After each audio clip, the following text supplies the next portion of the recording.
Hi, I'm Oscar De La Hoya. As a professional boxer and athlete, I know the importance of a good cardiovascular and strength training program. The pride of East LA, the Golden Boy, Oscar De La Hoya. It's hard to quantify just how big De La Hoya was in the 90s.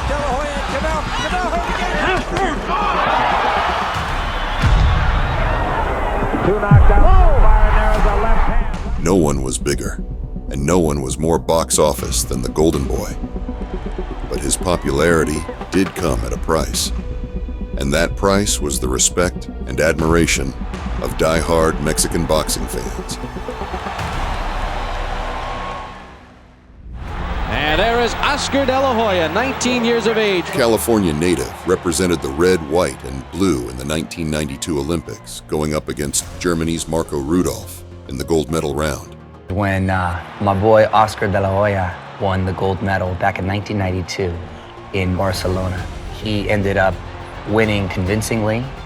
He ran around the ring carrying two flags, one American flag for his country and then a Mexican flag for his heritage. Here's the moment he's been waiting for. Oscar De La Hoya. That's where he earned the moniker Golden Boy because he was the only athlete to win gold in boxing at Olympics. Quickly conquering titles at 130 and on 35, becoming the most recognizable face in boxing since Ray Leonard. Stare out, but right hand by De La Hoya, and Bradall is down. And new WBO junior lightweight champion of the world. Hoya has the ability to open up. You're going to see this little fake right hand. You saw it didn't even land, and then boom, left uppercut. Despite the undeniable talents, the Mexican-American failed to inspire the admiration of Mexican boxing fans in his own backyard, who believed he lacked the heart and grit of a true Mexican warrior. I hate to say this because, I'm a Mexican-American just like Oscar, but for the hardcore boxing fans, they think he's crossed over. They think that he cares more about his looks than trying to be the best fighter of all time. Unlike Mexican greats of the past, he wasn't a blood and guts warrior in the trenches. Instead, opting to use his hand speed and golden left hook to get the job done.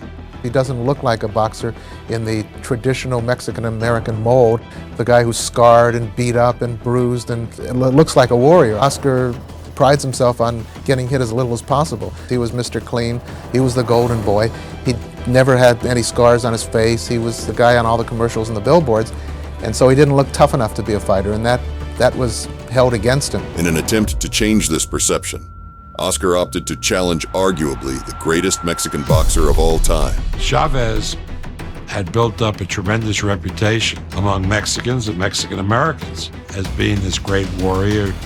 He was their guy. Unbelievable! Unbelievable! Richard Steele stopped the fight with fewer than 5 seconds to go. The two had shared the ring when a then 15-year-old Oscar was invited to Chavez's training camp in preparation for his bout with Meldrick Taylor. Showing why he was so highly touted at such an early age, he would show flashes of the greatness that would follow him into the pro ranks, but he was still yet too young to pose any real danger. I swear I've never been hit harder in my life. That's why he was like the greatest of all time. Chavez was now an astonishing 99 fights into his illustrious career and was unquestionably the most beloved figure in Mexico.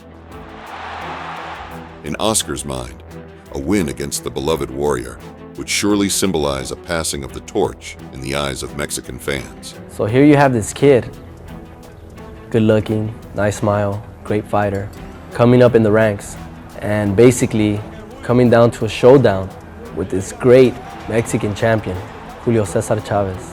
That was a big reason why there's a lot of animosity towards Oscar. The fight was quickly gearing up to be the biggest event in Mexican boxing history.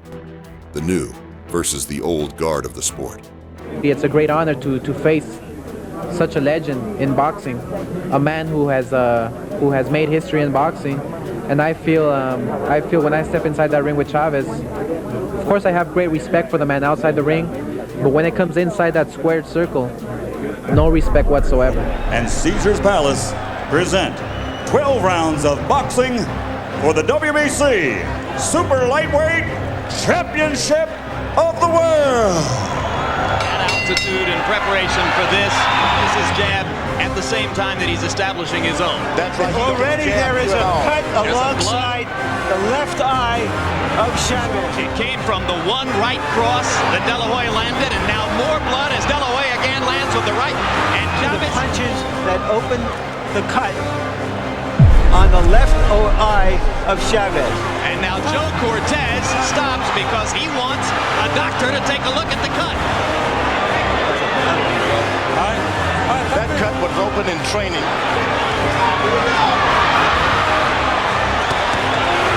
Left hook, best punch of the bout so far for Chavez. And Chavez, for the moment, seems without a clear plan as to how to get inside of De La Hoya's jab. Good left hook by Chavez. Yeah, but he's not being the aggressor. Hard left hook by Chavez. Having tasted some of Chavez's power.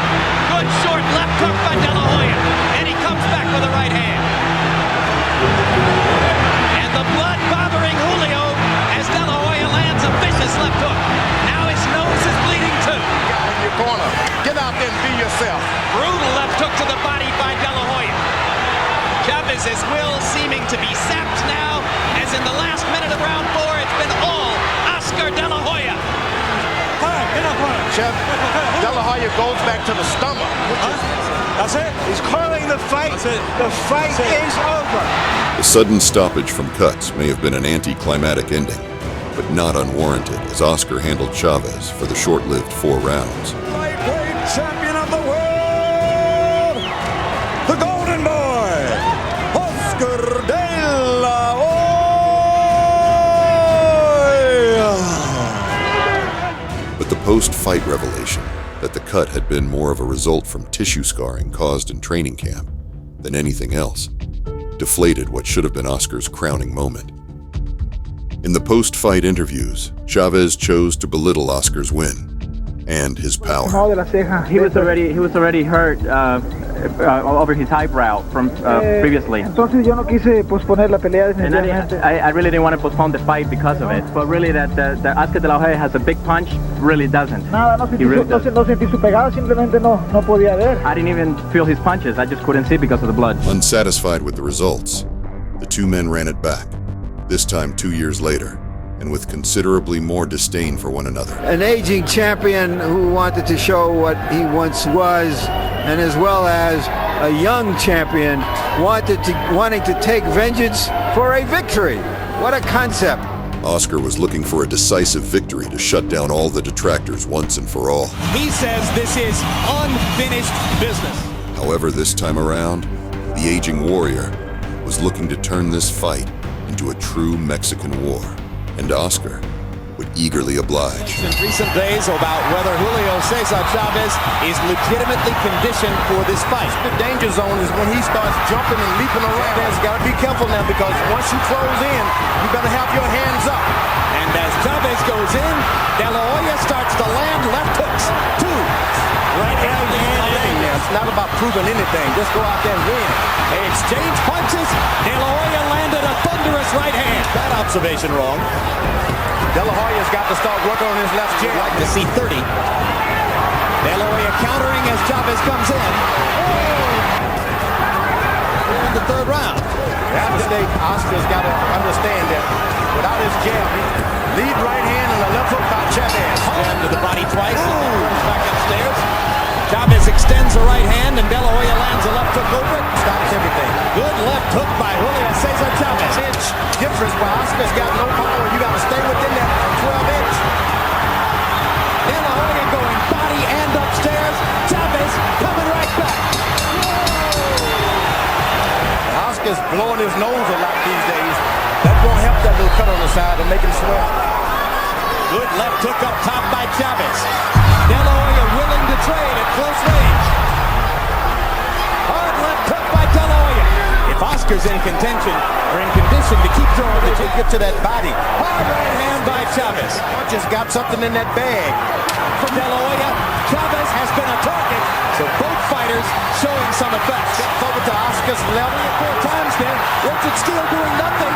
De La Hoya willing to trade shot for shot with Julio Cesar Chavez. A lot of swelling under De La Hoya's left eye. Looks like it might swell shut. Susceptible on that side of his body. What a left hook.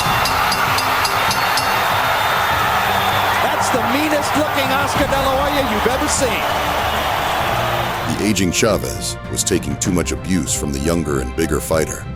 And in an ironic twist, the proud Mexican warrior would not make it out for the sound of the 9th round bell. To come out, the inside of his mouth bloody, and I am shocked that a warrior like Chavez, once again, when he tastes his own blood, sits on his stool, won't come out and fight.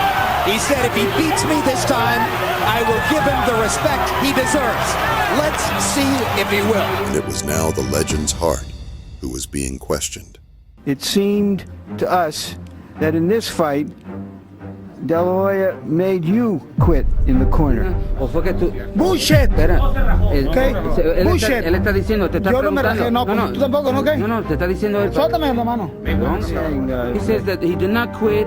He's a man. He's a wholehearted, like we always know that what a brave type of person he is, and he didn't quit. The corner stopped the fight because of the cut.